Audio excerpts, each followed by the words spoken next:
Hello. I'm going to be reading from a little fable I wrote, and Sue is going to help me read this because it's a two-part.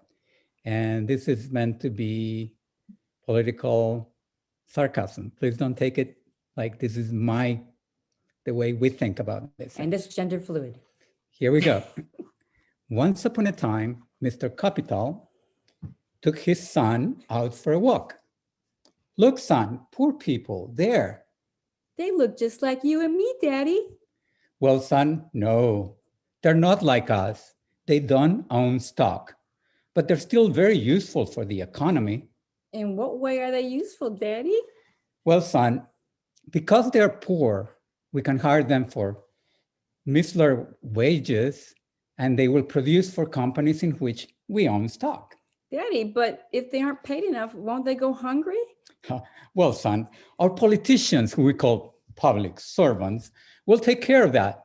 They will arrange for the government to give them food stamps to go along with their minimum wage jobs, thus generating millions in subsidized labor for the companies in which we own stock. But if they're not satisfied with minimum wage and food stamps, won't they want a better job? Son, we have many options for them. For example, they can get education benefits by joining the military, go to wars that benefit oil companies, banks, weapons manufacturers, and many others in which we own stock. Or they can get student loans at high interest from banks that get their money at zero interest from our politicians, banks in which we own stock. And if they don't go to college, they can wash our cars and mow our lawns and take care of grandma when we put her in a nursing home in which we own stock. Daddy, isn't it very costly to give them so much? No worries, son. We make sure they give our money back to us by selling them stuff our companies make, by opening fast food restaurants instead of supermarkets where they live, by having them pay inflated prices for medications, by charging them high rents in apartments, on all of which we own stock. Daddy, do poor people realize they have all these great options? Yes, son. Our mainstream media, our movies, our politicians constantly remind them this is a land of opportunity, and whatever they get, they deserve. Where are you? Oh, sorry. But what happens if, in spite of all they do, they still can't get out of poverty? Do they want help? Yes, son. When that happens, our politicians remind them that we have a budget deficit and everyone has to tighten their belts in order to keep our economy great.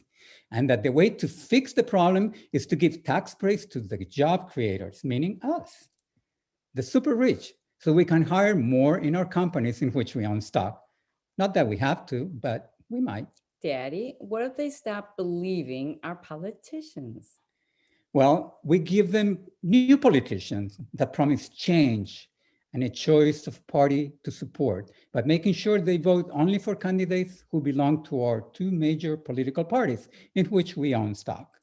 Daddy, are we Republican and Democrats our parties? Yes, son. Both Republicans and Democratic parties are dedicated to promoting politicians for whom we want people to vote, politicians in whom we own stock. Daddy, how do we make sure people don't go to other parties? Well, for starters, both Republicans and Democratic parties are automatically included in all ballots. Other independent parties have to gather signatures, get approval by secretaries of state who belong to the major two parties and can always try to kill their petitions. And we're made to jump a lot of hoops to get into ballots, that preserving the control of the major two parties in which we own stock. But Daddy, what if the people are unhappy with the job, education, and voting choices we give them?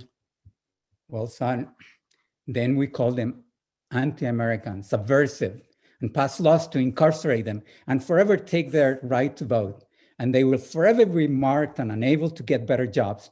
While in prison, they can work for pennies for our companies. And just by being locked up, occupying prison space, they make money for the prison industry in which we own stock. Oh, wow, Dad, I didn't know poor people could be so useful.